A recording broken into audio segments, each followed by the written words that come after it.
Olá, eu me chamo Anderson e vou estar nesse momento apresentando para vocês o artigo intitulado Análise das Interações do Sistema Pernambucano de Inovação, SPIN, a partir da abordagem relacional na perspectiva relacional. Um estudo que foi desenvolvido por mim, Anderson Diego, e o professor Nelson Fernandes, da UFPR de Caruaru. Bom, esse estudo ele surgiu a partir de uma experiência que eu tive com o meu intercâmbio de doutorado no Canadá, e lá eu pude participar de algumas conferências, de alguns cursos, dentre eles o lançamento de uma obra, o DOGA Companion to Innovation, and Knowledge Creation, e nessa obra a gente pôde falar, dentre outras discussões, sobre o tipo de inovação desenvolvida no contexto institucional, sob uma outra ótica teórica, E aí me surgiu esse interesse em desenvolver um estudo a partir dessa leitura, Por isso o objetivo da pesquisa é de utilizar uma lente teórica da abordagem relacional, da teoria institucional, para compreender sistemas de inovação de determinados sistemas produtivos, como no caso da política pernambucana em andamento, o Sistema Pernambucano de Inovação, o SPIN, que foi fundamentado a partir da Estratégia de Ciência, Tecnologia e Inovação aqui do estado de Pernambuco, em que procura evidenciar essa relação dos atores sociais que estão imersos no sistema de inovação aqui local. O método para essa investigação, nós consideramos ela como uma investigação exploratória, qualitativa, em que foi utilizada uma estratégia de estudo de caso, por meio de pesquisas documentais e observações de campo. Em torno da problematização, a pesquisa, ela, de modo geral, do ponto de vista institucional, ela é demarcada apenas por uma base econômica, e na nossa visão, a gente considera que essa abordagem, ela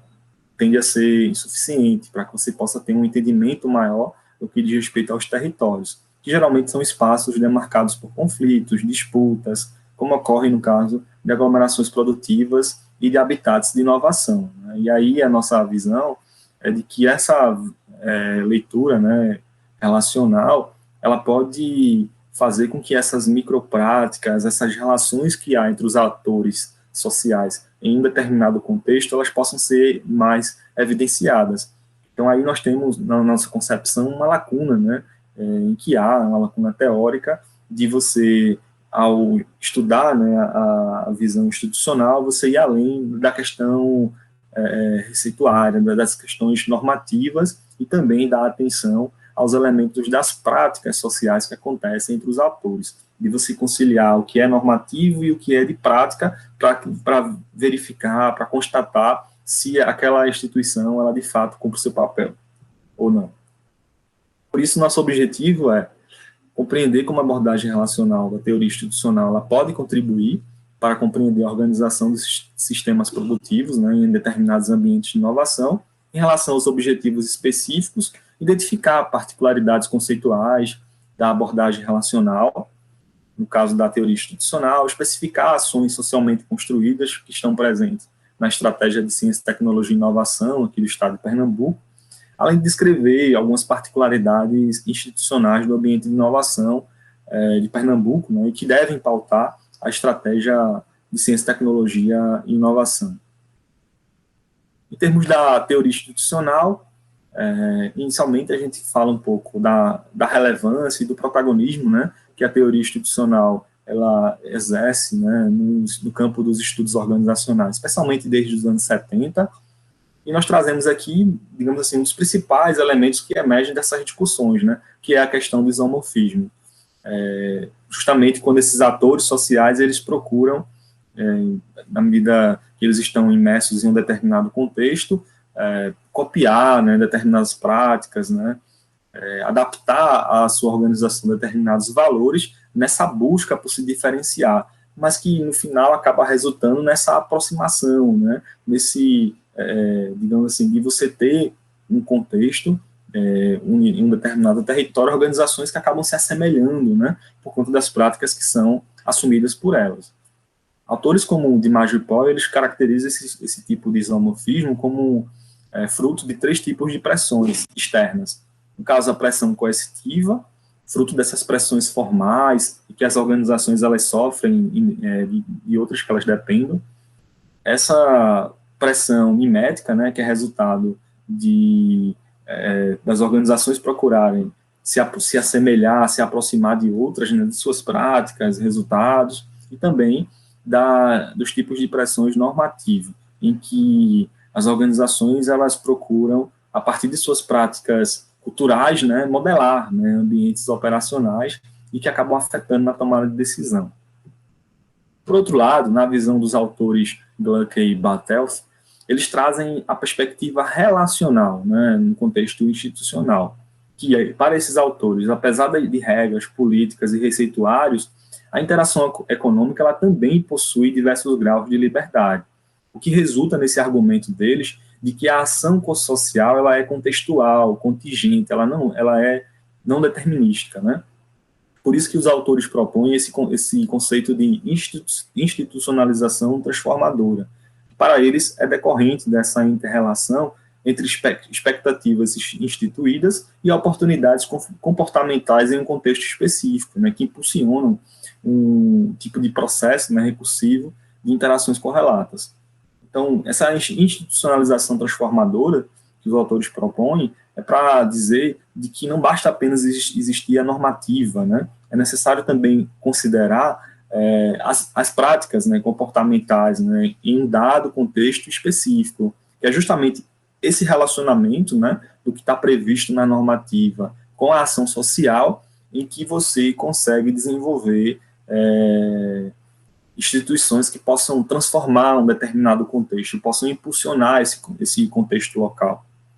Por isso que os autores eles definem instituições como padrões contínuos e relativamente estáveis de interação social repetitiva, com base em expectativas mútuas, que devem sua existência à constituição propositada ou a uma emergência não intencional.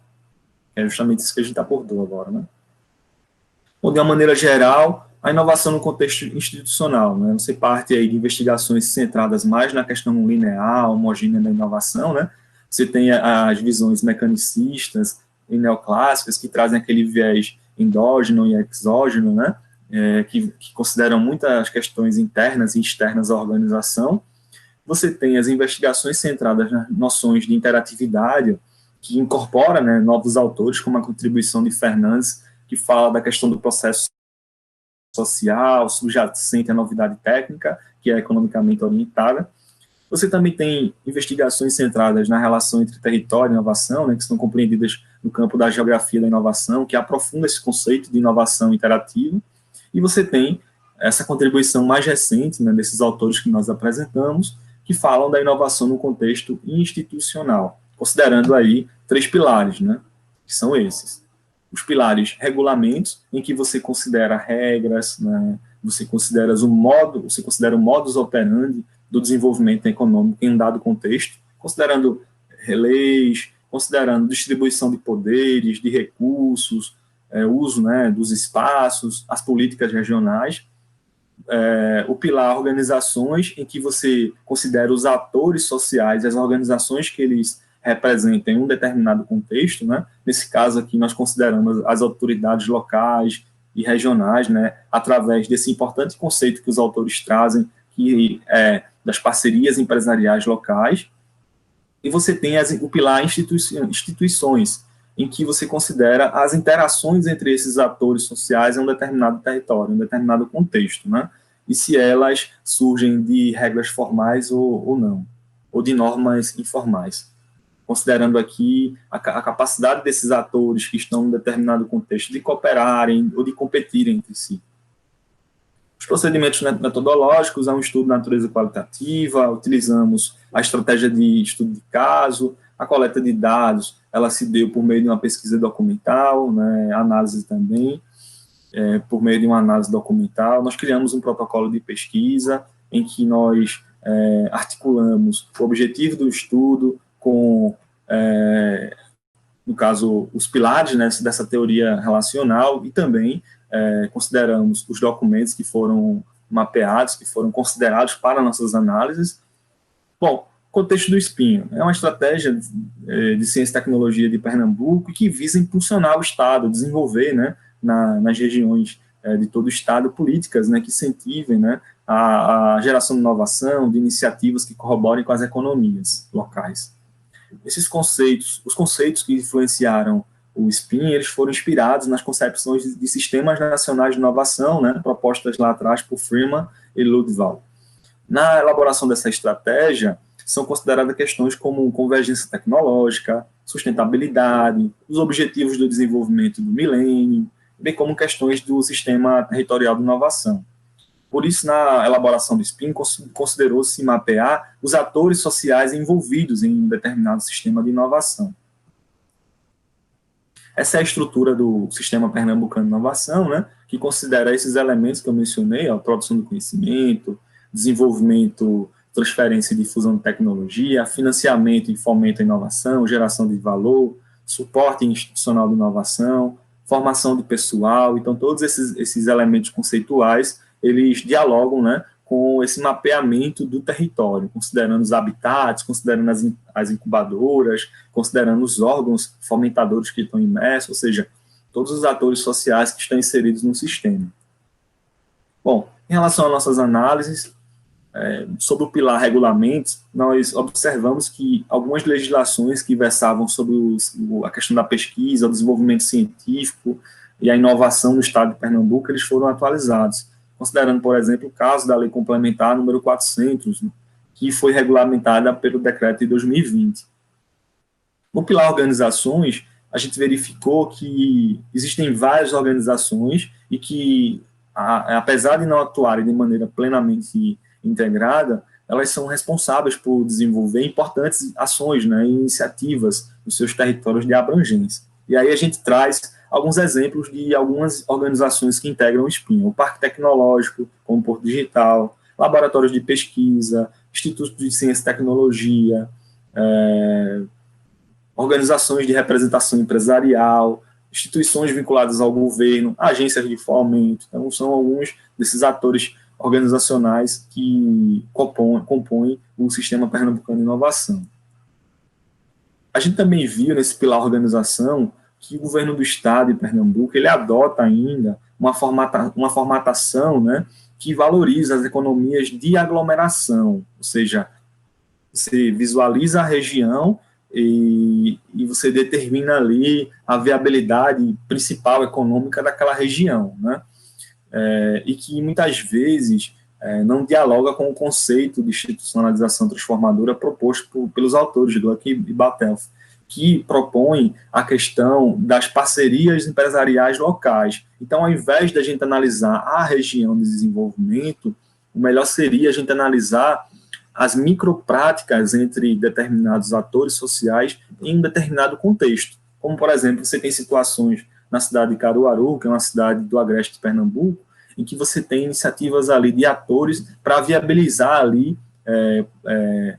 digamos assim, produtos, né, e marcas no setor de confecções, né, e moda. Então você tem ali movimentações dos atores, né, que compõem aquele território, práticas entre eles, né, como ITEP, organizações de representação empresarial, empreendedores, né, que visam ali desenvolver aquele tipo de negócio. Ao invés de você criar uma região de desenvolvimento, né, considerando essas economias de aglomeração, e quando você chega nessas regiões de desenvolvimento, o que se observa são cidades com infraestrutura bem abaixo, precária, né, e que acabam por não dar conta de desenvolver inovações de produção de conhecimento, porque são apenas normativas que são criadas, mas que não se materializam na prática. Então, novamente, como a gente falou no início, é preciso observar a questão do que está na lei, mas também observar as práticas em cada território, observando, sobretudo, esse relacionamento entre os atores sociais que o compõem. No pilar instituições, você tem a reforma da governança local, no momento em que você cria, né, a Estratégia Pernambucana de Ciência e Tecnologia e procura viabilizar um desenvolvimento econômico em um determinado local. Por isso, como eu havia mencionado,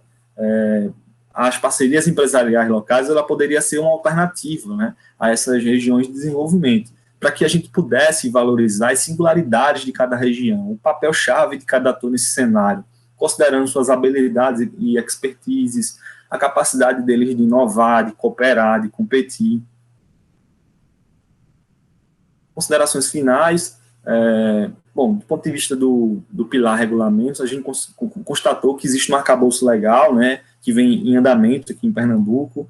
sendo atualizado, para viabilizar esse sistema pernambucano de inovação. Do ponto de vista do pilar organizações, a gente percebeu que há um mapeamento, né, em andamento, sempre revisado pelo governo do Estado, no sentido de você identificar as organizações que integram o SPIN,